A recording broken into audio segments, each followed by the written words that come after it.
साथियों नमस्कार। बहुत स्वागत है हमारे इस चैनल में। दोस्तों इस वीडियो के अंदर अभी हम लोगों के इंडियन ज्योग्राफी में वायुमंडल की संरचना इससे रिलेटेड टॉप 40 क्वेश्चन देखने वाले हैं, जो कि आपके एग्ज़ाम में पूछे जाने की संभावना सबसे अधिक है। तो आप इस वीडियो को बहुत ध्यान से लास्ट तक देखिए। चैनल पर नया है तो चैनल को सब्सक्राइब कर, जो पास वाले घंटे का निशान है उसे भी ऑन कर दें, ठीक है। तो चलिए शुरू करते हैं। तो देखिए यहाँ पर पहला क्वेश्चन है, ये करंट अफेयर से लिया गया है क्योंकि ये काफ़ी इंपॉर्टेंट क्वेश्चन था, इसलिए इसको ऐड करना पड़ा, ठीक है। और बाकी के जो 39 क्वेश्चन है ये ज्योग्राफी के हैं, ठीक है। तो आप अपना स्कोर कमेंट बॉक्स में ज़रूर बताएं। तो देखिए यहाँ पर हमारा पहला क्वेश्चन है, भारत सरकार ने पबजी सहित 118 चाइनीज ऐप्स को किस कानून के तहत बैन किया है। तो देखिए इसे करेक्ट आंसर ऑप्शन बी हो जाएगा।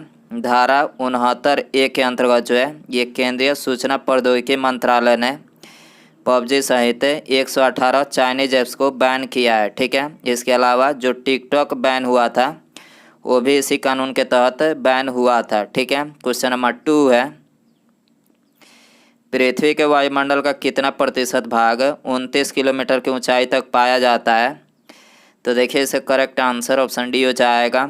पृथ्वी के वायुमंडल का ये 97% जो भाग है ये 29 किलोमीटर की ऊंचाई तक पाया जाता है, ठीक है। क्वेश्चन नंबर 3 है, वायुमंडल का सर्वाधिक अस्थायी तत्व निम्नलिखित में से कौन सा है।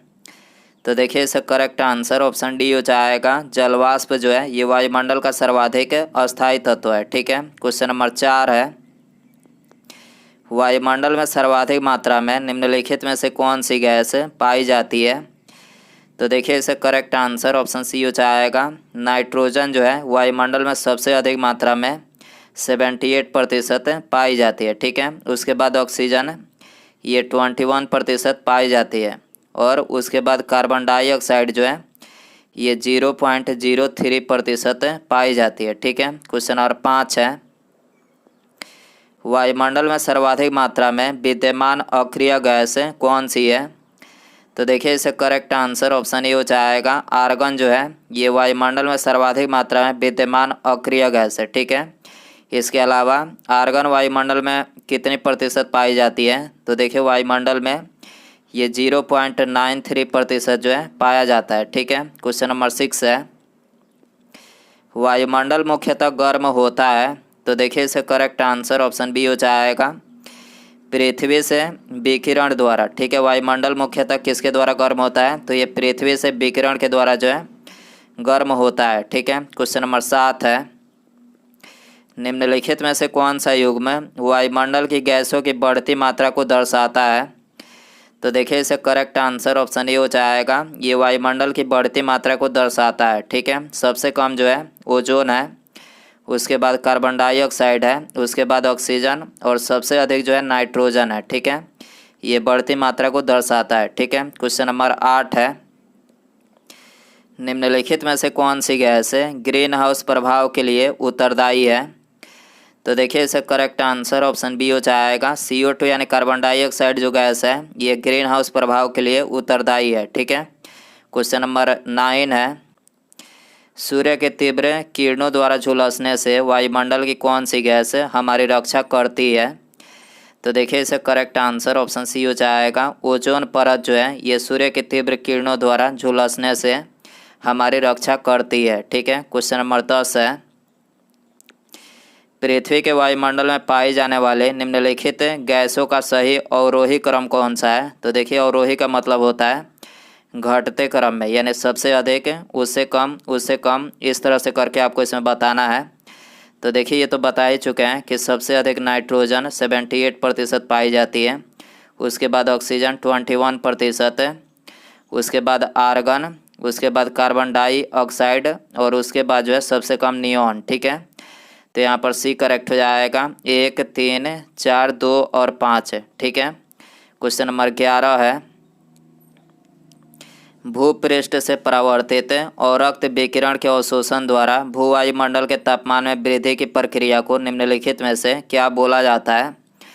तो देखिए इसे करेक्ट आंसर ऑप्शन सी हो जाएगा। ग्रीन हाउस प्रभाव बोला जाता है, ठीक है। भूपृष्ठ से परावर्तित और रक्त विकिरण के अवशोषण द्वारा भूवायुमंडल के तापमान में वृद्धि की प्रक्रिया को क्या बोला जाता है? तो ये ग्रीन हाउस प्रभाव बोला जाता है। ठीक है। क्वेश्चन नंबर 12 है, वायु में नाइट्रोजन का प्रतिशत निम्नलिखित में से कितना होता है? तो देखिए ये तो बता ही चुके हैं कि वायु में नाइट्रोजन जो है सबसे अधिक 78.3% होता है। ठीक है। क्वेश्चन नंबर 13 है, सही उत्तर बताइए जो कि वायुमंडल की परतों की क्रमबद्धता को दर्शाते हैं। तो देखिए इससे करेक्ट आंसर ऑप्शन बी हो जाएगा। सबसे पहले परिवर्तन मंडल, उसके बाद समताप मंडल, मध्यस्थ मंडल, आयन मंडल और उसके बाद जो है आयतन मंडल। ठीक है। क्वेश्चन नंबर 14 है, वायुमंडल को क्षोभ मंडल, समताप मंडल आदि परतों में विभाजित करने का मुख्य आधार निम्नलिखित में से क्या है?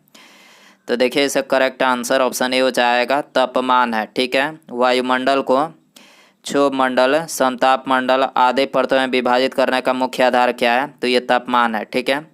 क्वेश्चन नंबर 15 है, क्षोभ मंडल के धरातल से औसत ऊंचाई लगभग कितनी है? तो देखिए इसका करेक्ट आंसर ऑप्शन बी हो जाएगा, 14 किलोमीटर है। ठीक है। क्षोभ मंडल के धरातल से औसत ऊंचाई कितनी है? तो ये लगभग 14 किलोमीटर है। ठीक है। क्वेश्चन नंबर 16 है, निम्नलिखित में से किस मंडल को संवहन मंडल भी कहा जाता है?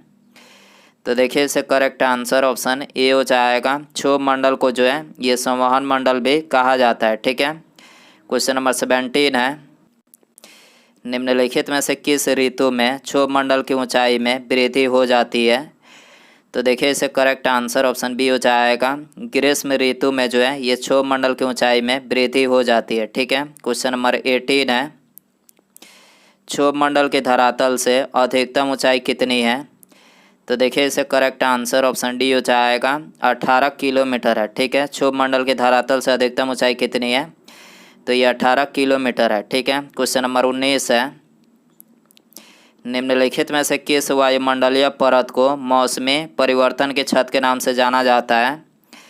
तो देखिए इसे करेक्ट आंसर ऑप्शन बी हो जाएगा, क्षोभ मंडल को जो है ये मौसमी परिवर्तन के छत के नाम से जाना जाता है। ठीक है। क्वेश्चन नंबर 20 है, क्षोभ मंडल वायुमंडल का सबसे तप्त परत है, इसका क्या कारण है? तो देखिए इसका जो कारण है, जो क्षोभ मंडल है ये पृथ्वी के सबसे नज़दीक है। ठीक है। और यह पृथ्वी के पृष्ठ से तप्त हो जाती है। ठीक है।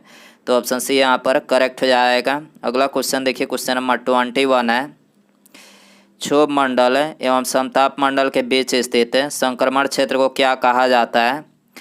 तो देखिए इसे करेक्ट आंसर ऑप्शन बी हो जाएगा, क्षोभ सीमा कहा जाता है। ठीक है। क्षोभ मंडल और समताप मंडल के बीच स्थित संक्रमण क्षेत्र को क्या कहा जाता है? तो ये क्षोभ सीमा कहा जाता है। ठीक है। क्वेश्चन नंबर 22 है, पृथ्वी के वायुमंडल का सर्वाधिक घनत्व निम्नलिखित में से कहाँ पर होता है?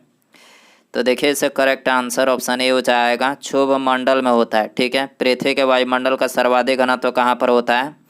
तो ये क्षोभ मंडल में होता है। ठीक है। इसके अलावा क्षोभ मंडल जो है ये वायुमंडल की सबसे निचली परत है और वायुमंडल की सबसे ऊपरी परत कौन सी है?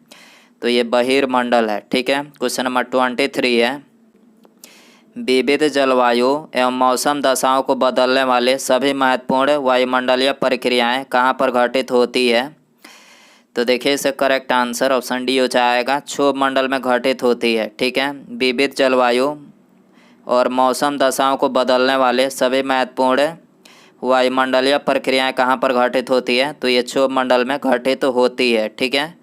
क्वेश्चन नंबर 24 है, क्षोभ मंडल यानी स्ट्रेटोस्फीयर वायुमंडल का निचला स्तर है जिसकी ऊंचाई भूमध्य रेखा पर होती है।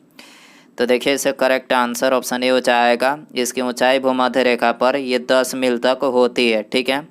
क्वेश्चन नंबर 25 है, मेघ गर्जन वायुमंडल के किस परत में होता है? तो देखिए इसे करेक्ट आंसर ऑप्शन सी हो जाएगा, क्षोभ मंडल में होता है। ठीक है। इसके अलावा वायुमंडल में जितने भी परिघटनाएं होती है ये सभी कहाँ पर होती है? तो ये क्षोभ मंडल में होती हैं। ठीक है। क्वेश्चन नंबर 26 है, परिवर्तन मंडल या क्षोभ मंडल में तापमान निम्नलिखित में से क्या होता है? तो देखिए इसे करेक्ट आंसर ऑप्शन ए हो जाएगा, ऊंचाई के साथ घटता है। ठीक है। परिवर्तन मंडल या क्षोभ मंडल में तापमान क्या होता है? तो ये ऊंचाई के साथ घटता है। ठीक है, क्वेश्चन नंबर 27 है, संताप मंडल यानी स्ट्रेटोस्फीयर है। तो देखिए इसका करेक्ट आंसर ऑप्शन डी हो जाएगा, क्षोभ सीमा के ऊपर स्थित प्रदेश है। ठीक है, संताप मंडल यानी स्ट्रेटोस्फीयर क्या है, तो ये क्षोभ सीमा के ऊपर स्थित प्रदेश है। ठीक है, क्वेश्चन नंबर 28 है, वायुमंडल के किस सतह में तापमान में बहुत अधिक उतार चढ़ाव नहीं होता है। तो देखिए इसे करेक्ट आंसर ऑप्शन ए हो जाएगा, संताप मंडल में जो है ये तापमान में बहुत अधिक उतार चढ़ाव नहीं होता है। ठीक है, क्वेश्चन नंबर 29 है, ओजोन परत मुख्यतः कहाँ पर पाई जाती है।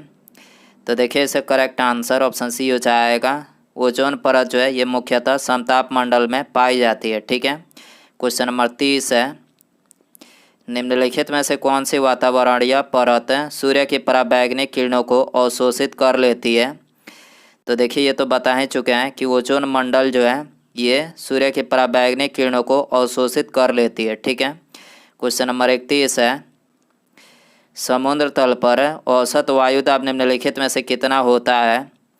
तो देखिए इसका करेक्ट आंसर ऑप्शन बी हो जाएगा, 10 से 13.25 मिली बार होता है। ठीक है, समुद्र तल पर औसत वायुदाब कितना होता है, तो 10 से 13.25 मिली बार होता है। ठीक है, क्वेश्चन नंबर 32 है, संताप मंडल के संबंध में निम्नलिखित में से कौन सा कथन असत्य है।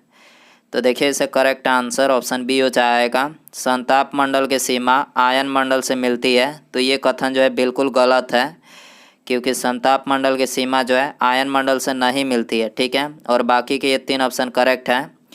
संताप मंडल का विस्तार 50 किलोमीटर की ऊंचाई तक पाया जाता है, करेक्ट है। इस मंडल में बादलों का अभाव पाया जाता है, ये भी करेक्ट है।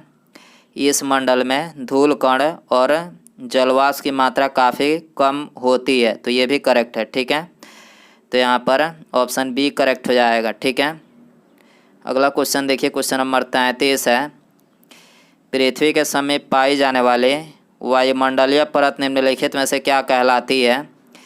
तो देखिए इसे करेक्ट आंसर ऑप्शन ए हो जाएगा, ट्रोपोस्फीयर यानी क्षोभ मंडल कहलाती है। ठीक है, पृथ्वी के समीप पाए जाने वाली वायुमंडलीय परत क्या कहलाती है, तो ट्रोपोस्फीयर यानी क्षोभ मंडल कहलाती है। ठीक है, क्वेश्चन नंबर 34 है, वायुमंडल की वह परत जो रेडियो तरंगों को परावर्तित करती है निम्नलिखित में से कौन सी है।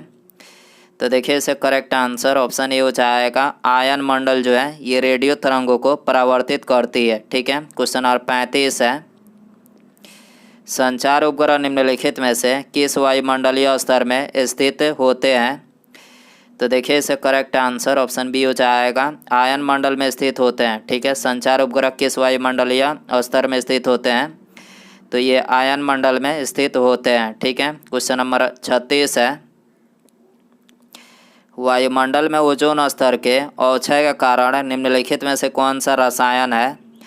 तो देखिए इसे करेक्ट आंसर ऑप्शन सी हो जाएगा, क्लोरोफ्लोरोकार्बन यानी CFC जो है ये वायुमंडल में ओजोन स्तर के अवक्षय का कारण है। ठीक है, क्वेश्चन नंबर 37 है, हवाई जहाज प्रायः निम्नलिखित में से किस मंडल में उड़ते हैं।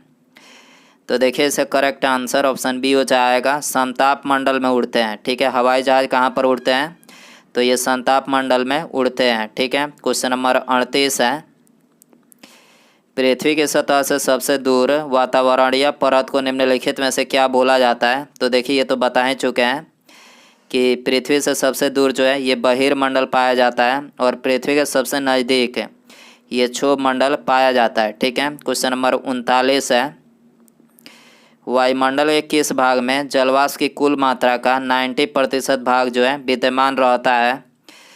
तो देखिए इसे करेक्ट आंसर ऑप्शन सी हो जाएगा, क्षोभ मंडल में जो है ये जलवाष्प की कुल मात्रा का 90% भाग जो है ये विद्यमान रहता है। ठीक है, उसके बाद यहाँ पर हमारा अगला क्वेश्चन है, वायुमंडल का निम्नलिखित में से कौन सा भाग रसायन मंडल का एक भाग है। तो देखिए यहाँ पर आपको 4 ऑप्शन दिया गया है। तो दोस्तों आप इसका आंसर जो है कमेंट बॉक्स में ज़रूर बताएं। चैनल पर नया है तो चैनल को सब्सक्राइब करें, जो पास वाले घंटे का निशान है इसे भी ऑन कर दें, और एक लाइक जो है ज़रूर करें। ठीक है, मिलते हैं अगले वीडियो में। Thanks for watching.